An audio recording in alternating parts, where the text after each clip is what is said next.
My name is Julie, and I'm turning 46 this year. My husband Alex is also 46, and our daughter Megan is 16. You'd think a 16-year-old would be past her rebellious phase, enjoying high school, engrossed in romance, clubs, and studies. But Megan was different. For some reason, she kept challenging me.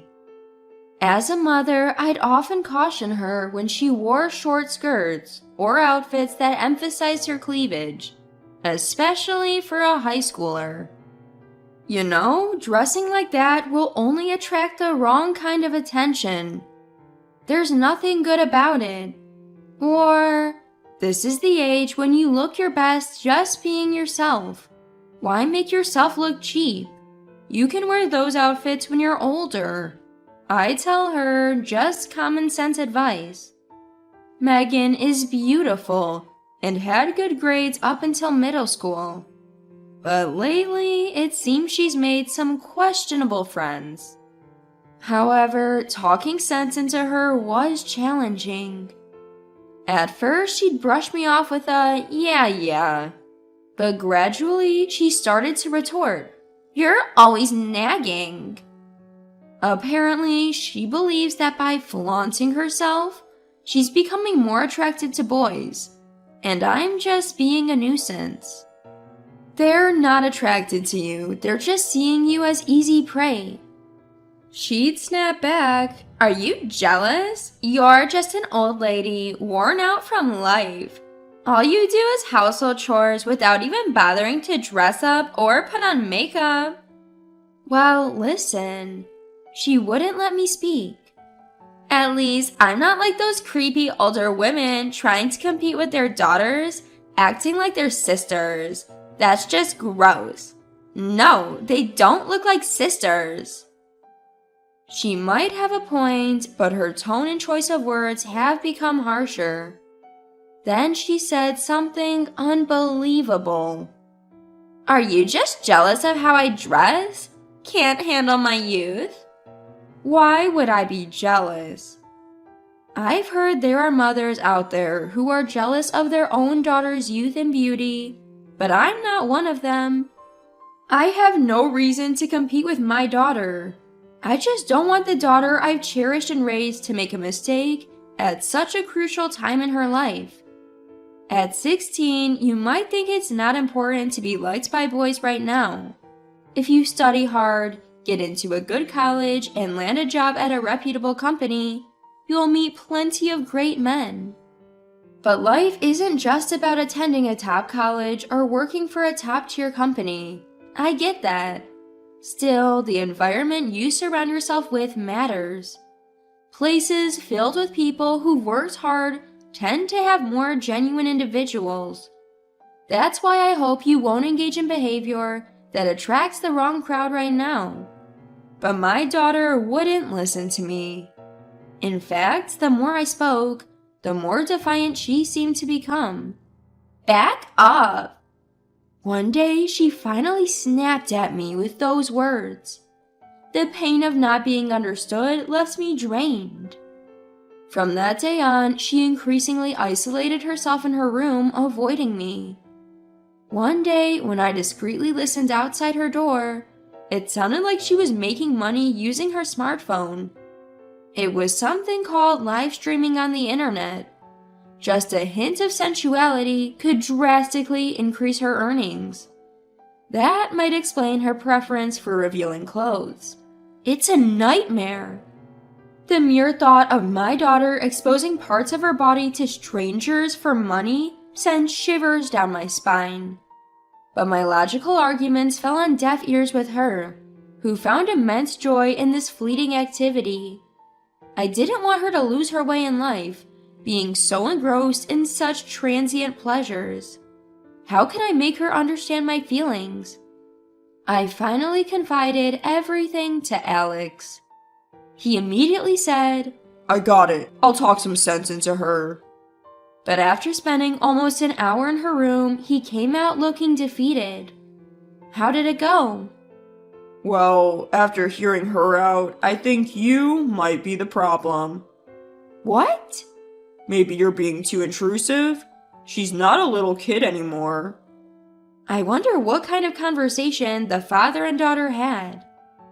Do you really think it's okay for Megan to continue like this? She's still underage. What if she gets involved in some online crime? You're overthinking it. It seems today's discussion didn't go well. From the next day, I kept a close watch on my daughter's actions. But my intense concerns seemed to suffocate her. Ugh, so annoying, Megan said, leaving the dinner table midway. What about your meal? I don't want it. Can you stop monitoring every single bite I take? Monitoring her eating? I wasn't doing that. I felt wrongly accused.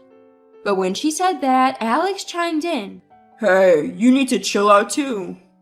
I'm not doing anything. Well, it looks like you were to me. Alex wasn't picking sides. He just wanted to lighten the tense atmosphere at home. He figured it'd be quicker to convince me, his wife, than our teenage daughter. Times have changed. She's a modern kid. Let her be. Yes, I understand. The more you nag her about studying or dressing properly, the more counterproductive it becomes. Alex finally said, It's exhausting to come home from work to a tense household. You're the parent and the adult. Pick your battles. Okay. That night I cried. All the emotions and efforts I put into raising Megan. From the next day, she'd skip breakfast saying, I don't need it, and leave. In the morning, a faint scent of perfume lingered at the front door. Wearing perfume to school? Just a year ago, she was such a regular, diligent girl. It's hard to believe. And then, one night, the police called. Hello, is this the residence of Megan Smith? Yes, Megan is our daughter. What's the matter? Could you please come to the Back Bay police station? I nearly dropped the phone, my voice shaking. What happened? Is my daughter okay? Please don't worry, she's not involved in any crime. However... Yes? We found her heavily intoxicated. Can you please come pick her up? It turned out Megan was caught by the police while she and a group of friends were graffitiing a convenience store wall. I rushed to the police station. There, Megan sat, glaring in a chair. She had changed into a miniskirt and camisole at some point.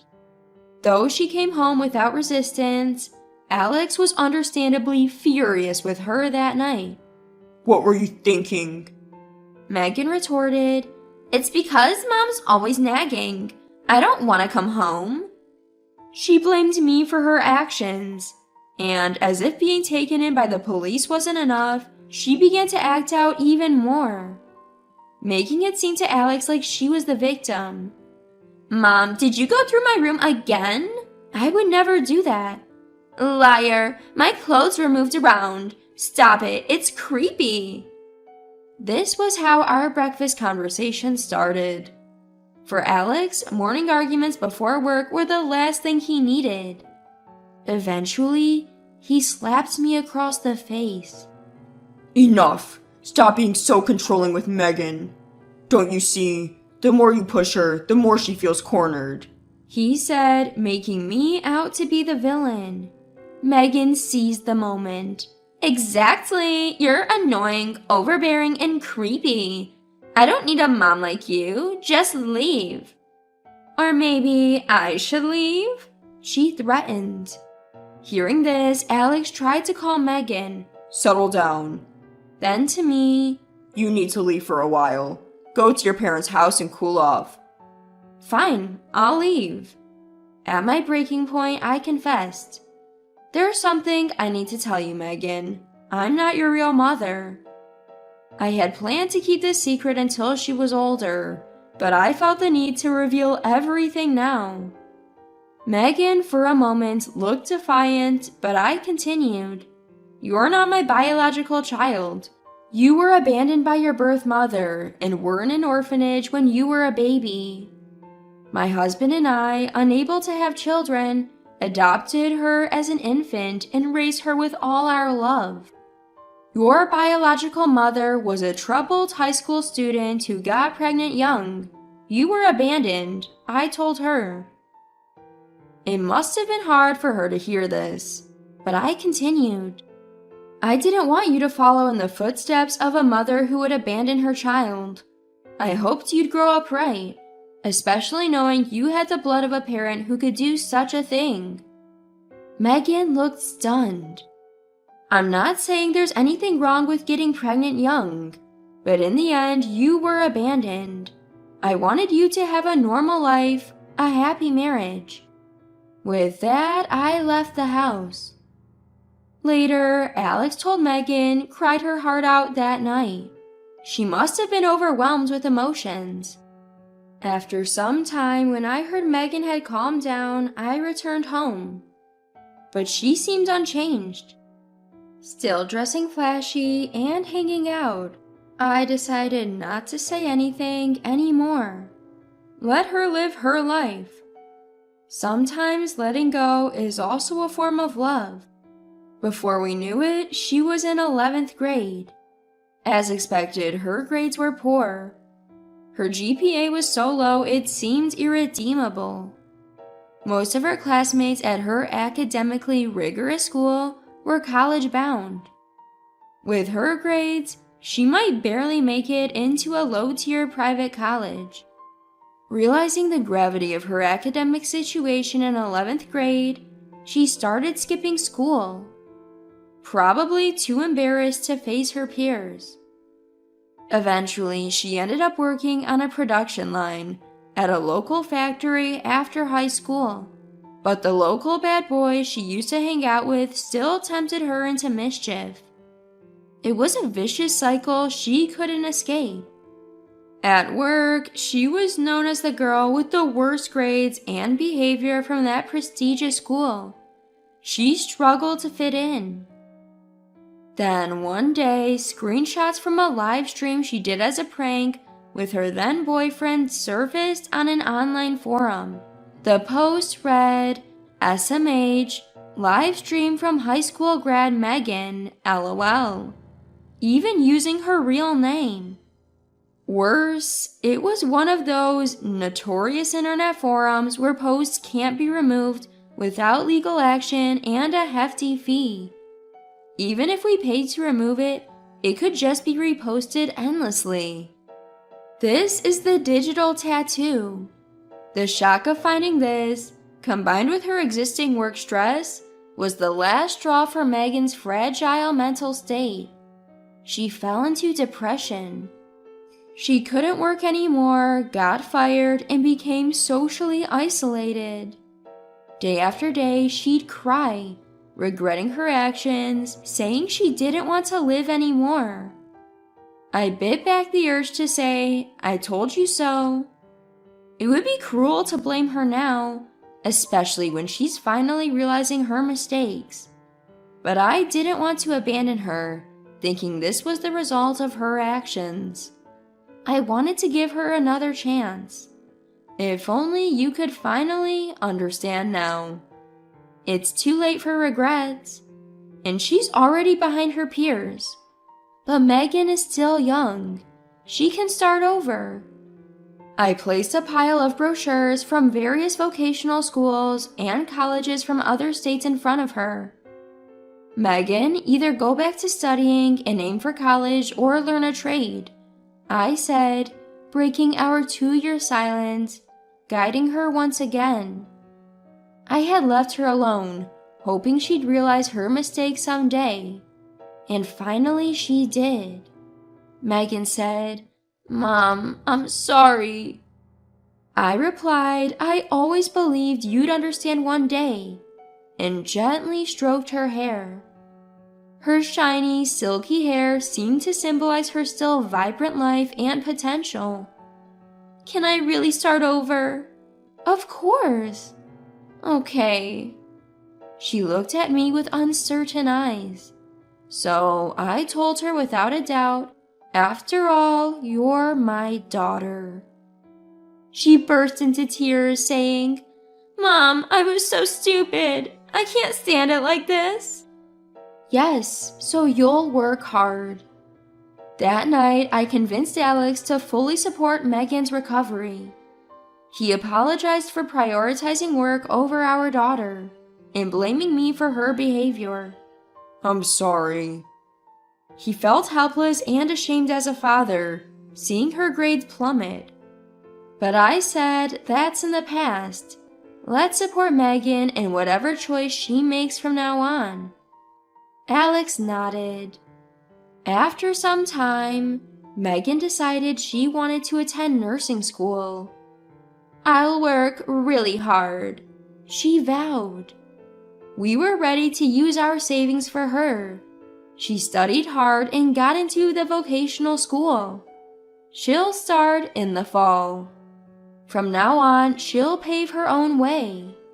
And whenever she faces challenges, I'll always be there to say, after all, you're my daughter.